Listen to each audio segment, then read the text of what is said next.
Okay, so today's piece, I've decided to go ahead and listen to For Alan Turing, which is a 7-hour piano piece by Matthew Lee Knowles, which he wrote in 2011.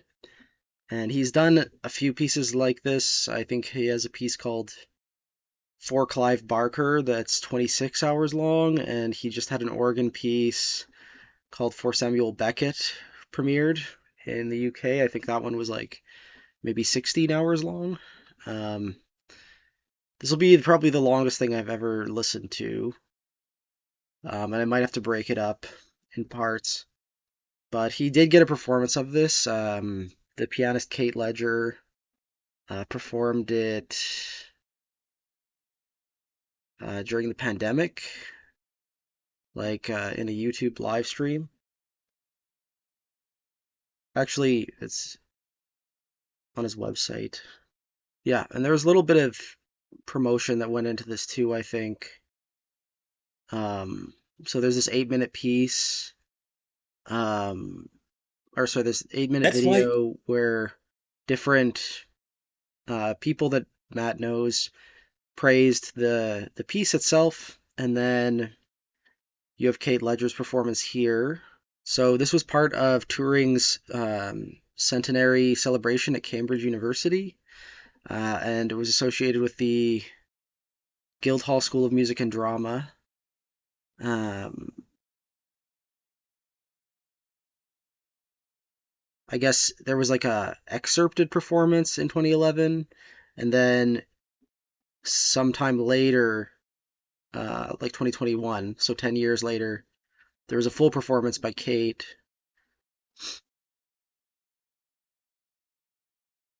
Obviously, Turing is a very prominent figure in LGBT history. Um, they were,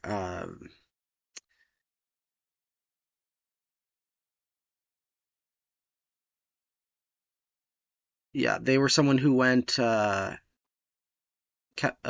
castration. He was found guilty of gross indecency for being gay. Um, and,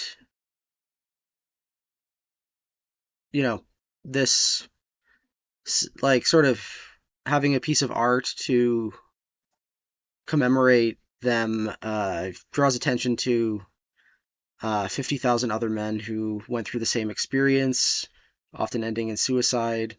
And Matthew says here, I'm sort of just like summing up Matthew's program note, but Matthew's gay and 35. Turing was convicted at 39, dead at 41. Um, so, and I guess now Matthew would be closer to 40 years old because this performance was 4 years ago. I I think it's worth bringing up just the Wikipedia because the man did so much stuff. He's a mathematician, computer scientist, logician, cryptanalyst, philosopher, and theoretical biologist, and was very influential in the development of theoretical computer science. Uh, Born in 1912, died in 1954. And graduated King's College, Cambridge, so that would make sense why Cambridge was celebrating the centenary of their death, or sorry, their birth, that would have been. Yeah, developed one of the first stored program computers at the National Physical Laboratory.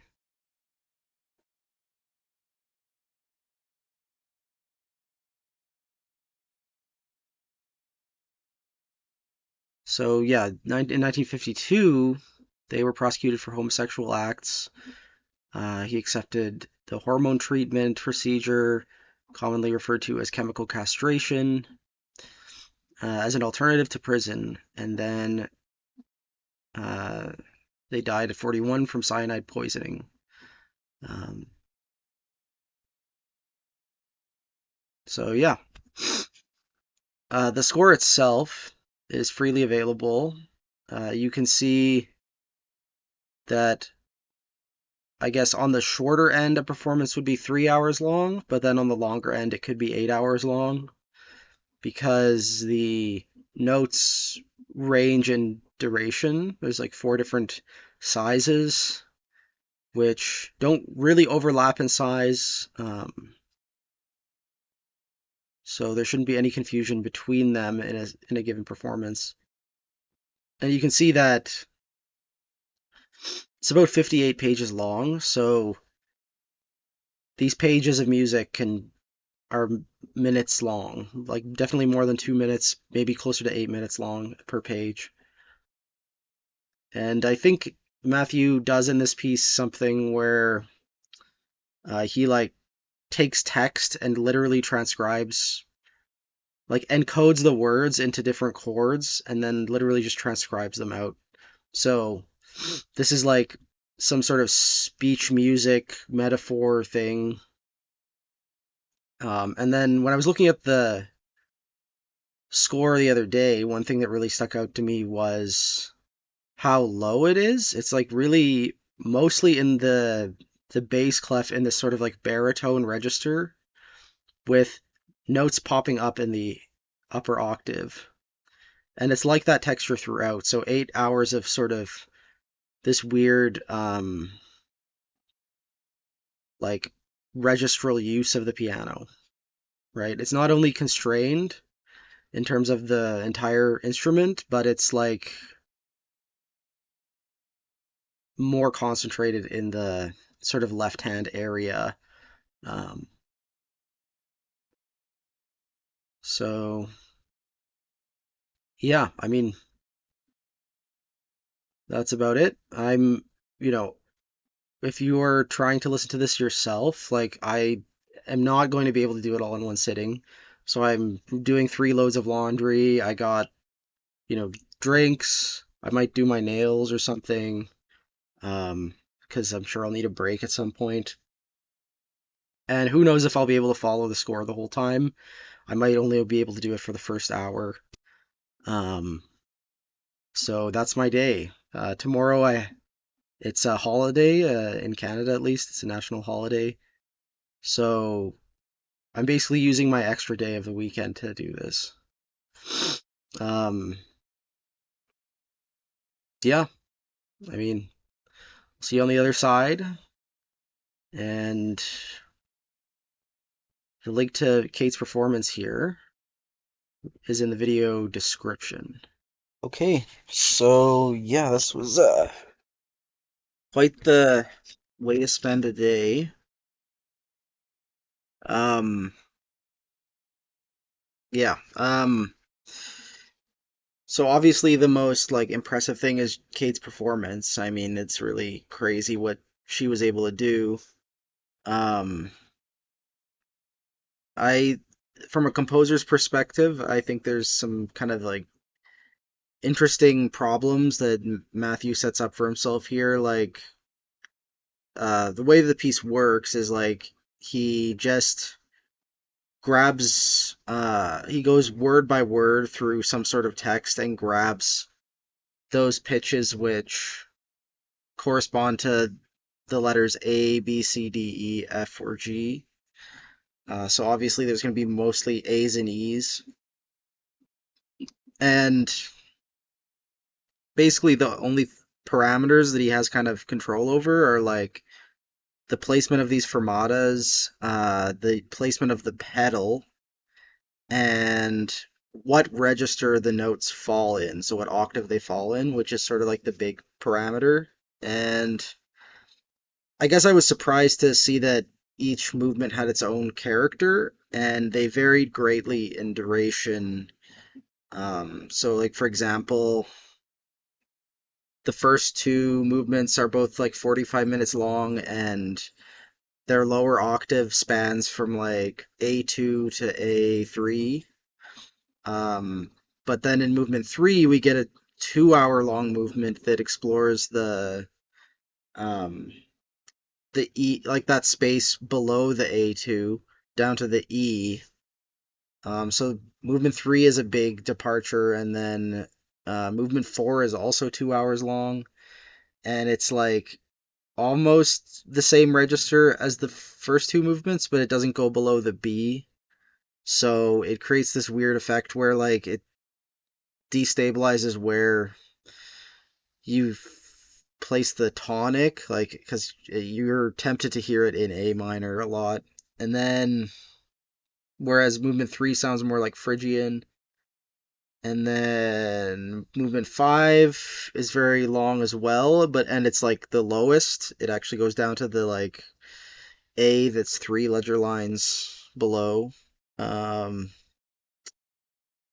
and the last movement, which apparently is Matthew's favorite, according to these comments, the last movement was the only one that was premiered before this massive performance, and it was premiered at the centenary celebration of Alan Turing in Cambridge in 2012, which I mentioned earlier in the video. So this last movement is the movement that I think stands the best, like stands alone the best, and it's all above like middle C. I guess you also get the B4, but it's all like higher register piano, and it's the shortest. It's only like half an hour. Um, I would say so. Like my attention faded in and out throughout the process of listening to it, and I took lots of breaks towards the beginning of my listening session. But I think like the beginning of the third movement and the beginning of the fourth movement were like the big moments for me, and though I just felt like those subtle shifts in register like completely changed the character of the piece, and it was like it just seemed to get very dark for a long time, and then it got more not bright, but more like contemplative and um, I don't want to say heroic, but the fourth movement feels like um, both the most serious and the least dark, if that makes sense. And I think the fourth movement would be my favorite. Um, I want to finish the video just by reading a bit of Kate's blog here. Um, so she gives three things that she did in preparation of this performance. Um, I will fast on the day to ensure that I can stay on my stool. I am new to fasting, although it is perhaps where my yoga practice was heading next. Height and focus, when you fast, etc. Two, to sit for long periods of time is also a part of disciplined yoga practice. Sitting according to gravity, allowing the natural structure of the skeleton to hold me up. Um, right? So to not end up cramped and in an uncomfortable position and to like maintain the seating position. And then three, just focus, listening, being busy and concerned with everything, to investigate each duration and decay, not just to wait for them to finish so I can move on. Right? So like sort of getting yourself in the present. Um, and I find this fascinating, getting her perspective on this experience. And I think it's a really definitive performance. I think it'd be really hard to do a better performance of it.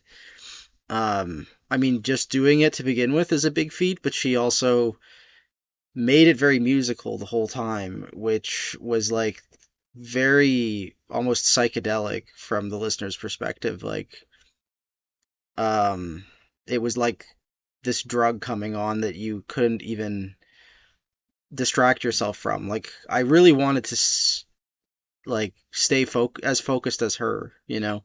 I really wanted to stay focused on the piece longer than I could. So yeah, that's my thoughts on For Alan Turing.